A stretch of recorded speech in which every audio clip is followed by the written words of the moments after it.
Please explain ba pagka kakaiba ng libel sa cyber libel. Ang libel, libel. Ang cyber libel, cyber libel. Naintindihan nyo na? Yung mga style, yung mga ganyan tanungan para lang maano ako eh. Hindi ko maintindihan no, talagang yung isip ng mga tanso tuwan-tuwa sila dun sa demanda ni Trillanes. Tuwan-tuwa kayo? Ano akala nyo, na-i-stress ako dun? Kung nakita nyo na sana yung video yung ginawa ko eh. Kaya lang sabi ni mga, huwag mong gawin yan, huwag mong upload yan. May ginawa kasi akong video eh. Nagtatawanan ko yung sumpina ni Trillanes eh. Kaya lang sabi ni mga, huwag ko daw i-upload eh. Hindi, kasi baka naman sabihin ng korte, binabastos ko sila.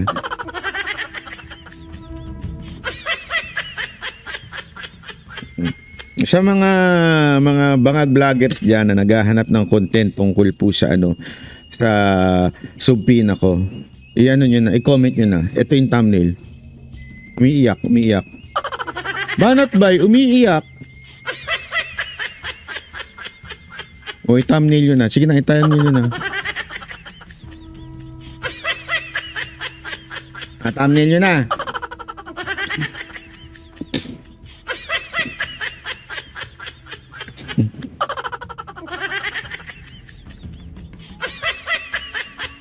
I-google nyo, sabi ni George, ilang taon po ba ang kulong sa libel at sa cyber libel? I-google nyo. May Google. Kung may nakulong ba sa cyber libel at saka sa libel, Google nyo, sige na.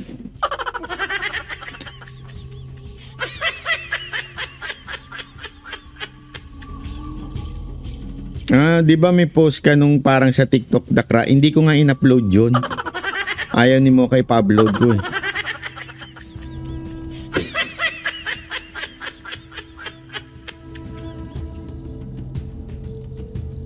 Oh, anyway, tuloy. Hilig ni Bago Lipunan yan eh, di ba? Oh, gawa-gawa siya ng away. Akala niya kakampihan siya ni Uncle Sam. Kilala niyo si Uncle Sam, si Miss America.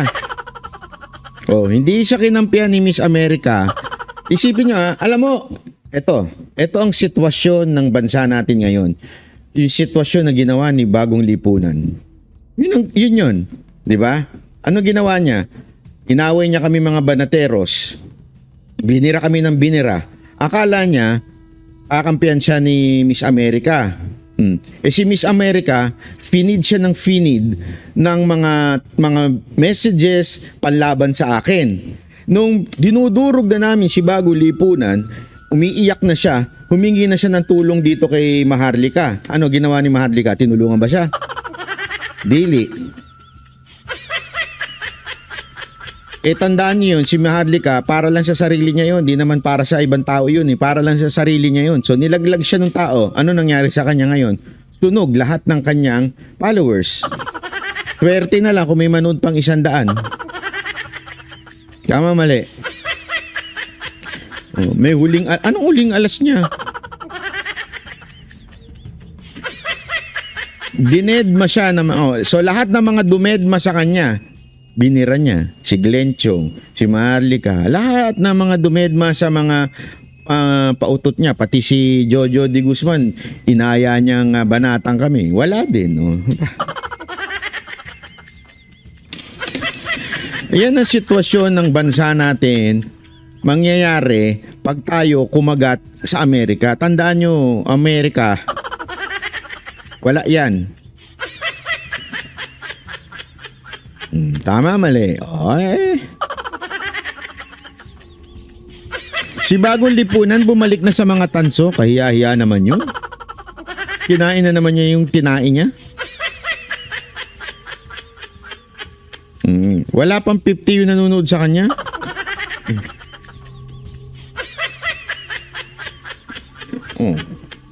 Nga. Gaganon niya. Gumagano-ganon yun eh. Binudol ka, budol kayo.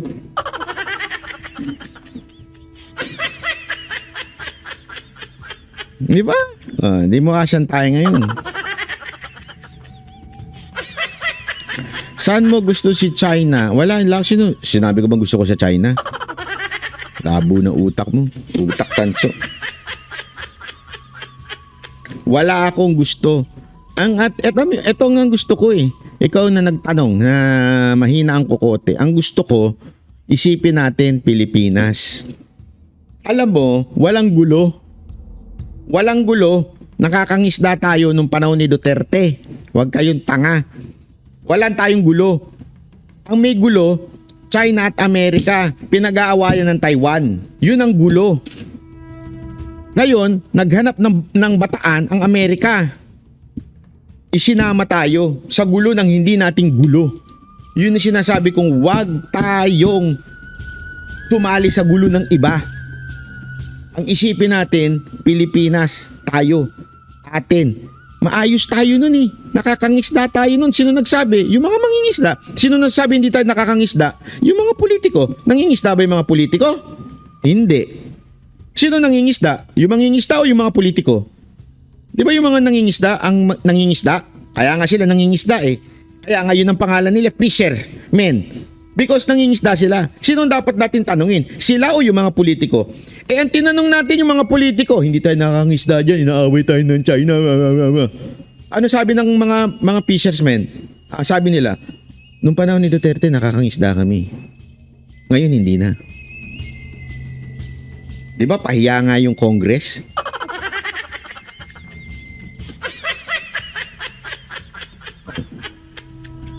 Napahiya nga yung Congress eh. Yan ang sinasabi ko sa inyo. Kasi nga, kayo, kung kanino kayong vlogger na tatanga-tangang naniniwala, sige nga, sabihin mo, sabi nga nila tell me who your friends are and tell you who you are. May mga ganyan-ganyang quotation. Ako, ito lang. Tell me who you watch and I'll tell you who you are. Tanungin kita, sinong pinapanood mong vlogger? Sasabihin ko kung anong kang klaseng tao.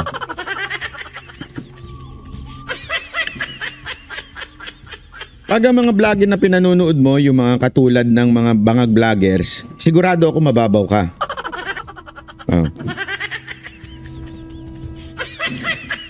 Pag pinapanood mo yung mga vlogger na sintu-sinto, sigurado ko, sintu-sintu ka rin. Pag ang pinanonood mo yung mga mahilig sa away, alam ko, sigurado ako na ano ka lang, mababaw na tao ka.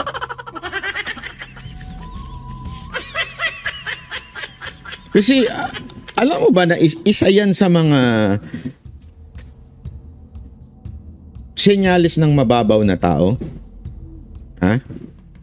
Yung mapusok ang damdamin? Yung laging galit, yung laging nagwawala, yung laging luso mga kapatid, mga ganun. Yan ang mga taong mabababaw. Kasi nga puro puso ang pinaiiral eh. Sa mundon to, maraming klase ng talino. Talino sa utak, talino sa puso. Di ba? Kaya nga sinasabi ngayon it's no longer a fight between IQ to IQ. Maraming matalino dyan. Maraming, alam nyo ba, ito ang problema ng mga millennial, sabi nga nila, sa mga millennial. Ang problema kasi ngayon, marami sa mga millennial, laki sa layaw, laki sa spoiled family.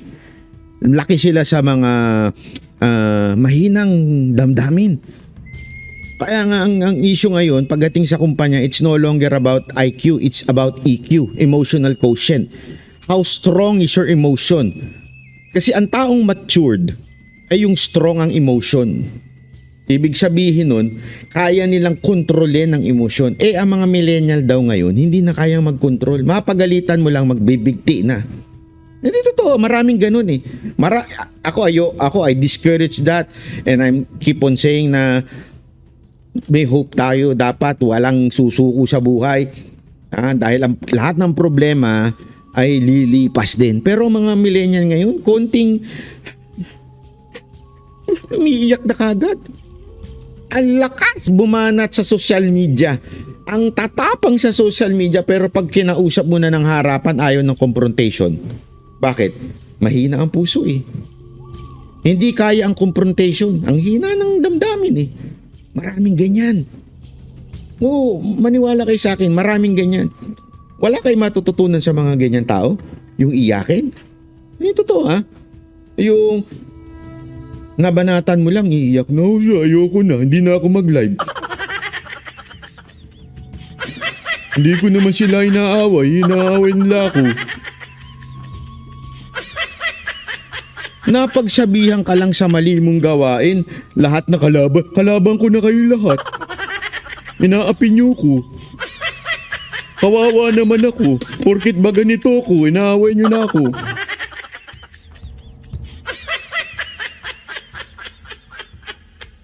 Hindi, sa totoo lang, wag dapat ganun. Simple lang naman ang buhay. Tama, nagkamali ka, sitahin ka. Ganun lang kasimple. Ang dami pang hanas eh.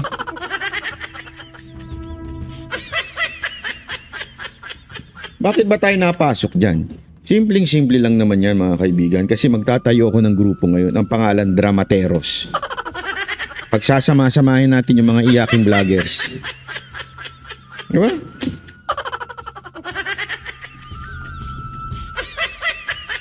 Sama-sama sila. Hindi, alam mo kasi yan ang problema natin sa mga Pilipino ngayon kaya napapahamak tayo eh. Dahil sa ganyang klaseng attitude natin. Yung, ayan inaaway na tayo, binomba na tayo, awayin na natin ng China.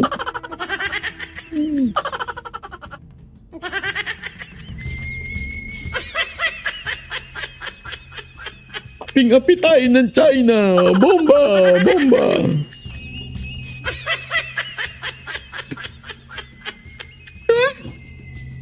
Tapos tatanga-tanga naman tayo, papasulsul tayo sa mga Amerikano.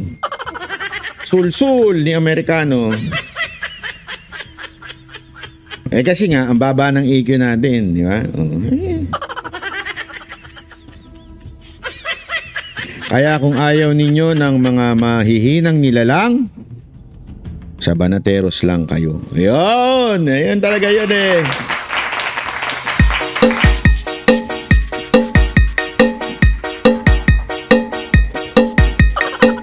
Dahil ang Banateros, mga matitikas sa mga yan.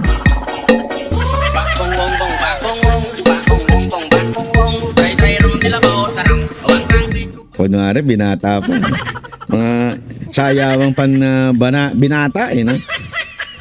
Anyway, maraming salamat.